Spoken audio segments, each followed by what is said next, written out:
విన్నవించడం ఏంటంటే ముఖ్యమంత్రి గారికి చెప్పి ఆ 2 గ్రేవ్ యార్డ్లు డెవలప్ చేస్తే బాగుంటుందని మీ ద్వారా కోరుతున్నాను అధ్యక్ష. మంత్రి గారు నోట్ చేసుకోవడం జరిగింది అధ్యక్ష. శ్రీ నవీన్ యాదవ్ గారు.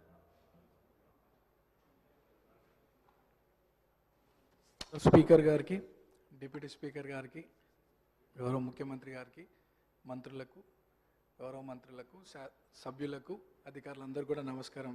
స్పీకర్ సార్, ఫస్ట్ టైం మాట్లాడుతున్నందుకు చాలా హ్యాపీగా ఫీల్ అవుతూ మీకు ధన్యవాదాలు తెలియజేస్తూ, గత 2 సంవత్సరాల క్రితం ఇదే సభలో గౌరవ ముఖ్యమంత్రి గారు ఒకానొక సందర్భంలో పేరు ప్రస్తావించడం, 2 సంవత్సరాల లోపే ఇక్కడ ఈ సభలో తోటి సభ్యుడిగా రావడం చాలా అదృష్టంగా, గౌరవంగా భావిస్తూ అధ్యక్ష, మా సామాన్య కుటుంబం నుండి వచ్చినటువంటి నాకు ప్రజాసేవ కల్పించే అవకాశం కల్పించినటువంటి మా ముఖ్యమంత్రి గారికి, కాంగ్రెస్ పార్టీ పెద్దలకు ఈ అవకాశాన్ని స్వాగతిస్తూ మా ప్రాంత ప్రజలందరూ కూడా నన్ను ఆశీర్వదించి సభకు పంపించడం వల్ల అందరికీ కూడా మనసారా కృతజ్ఞతలు తెలియజేస్తూ, సార్ ఈ సభలో మాట్లాడే ప్రతి మాట, ప్రతి అంశం కూడా ప్రజల జీవితాలతో ముడిపడింది కాబట్టి సభ గౌరవిస్తూ, సభ మర్యాదలను పాటిస్తూ ముందుకు సాగుతానని, మా ప్రాంత ప్రజల యొక్క సమస్యలు పరిష్కరించడానికి గౌరవ ముఖ్యమంత్రి గారి ఆశీస్సులతో, సలహాలు, సూచనలతో మా ప్రాంత ప్రజల సమస్యలు పరిష్కరిస్తూ వారి సంక్షేమ అభివృద్ధి కోసం సాగుతాను ముందుకి, అదే నా లక్ష్యంగా పెట్టుకొని ముందుకు సాగుతానని.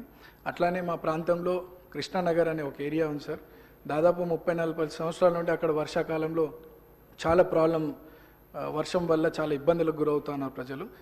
మా మంత్రులు అధికారుల దృష్టికి తీసుకెళ్ళినారు, అది పని కొద్దిగా ఆలస్యం అవుతుంది, తొందరగా పూర్తి చేయాలని ఒకటి సభ ద్వారా కోరుకుంటున్నాను. అట్లానే హైటెన్షన్ లైన్స్ మా ప్రాంతంలో ఉండడం వల్ల 10ల సంఖ్యలో ప్రజలు చనిపోయినటువంటి విషయం పూర్వంలో, అది కూడా అధికారుల దృష్టికి తీసుకెళ్ళినారు. అది కూడా అండర్ గ్రౌండ్ కేబులింగ్ ఫాస్ట్గా చేస్తే ఆ ప్రాంత ప్రజలు సురక్షితంగా ఉంటారనేది ఒక సందేశం మీ ద్వారా అందిస్తున్నాం అధ్యక్ష. అండ్ చాలామంది పిల్లలు కూడా అక్కడ చదువుకొని 10th తర్వాత ఫైనాన్షియల్ ప్రాబ్లం వల్ల చదువుకోలేని పరిస్థితి. సో అక్కడ ఒక ఇంటర్మీడియట్ అండ్ డిగ్రీ కాలేజ్ కూడా వస్తే బాగుంటుందని ఒక అభిప్రాయం తెలియజేస్తూ నాకు ఈ అవకాశం ఇచ్చినటువంటి మీకు థ్యాంక్స్.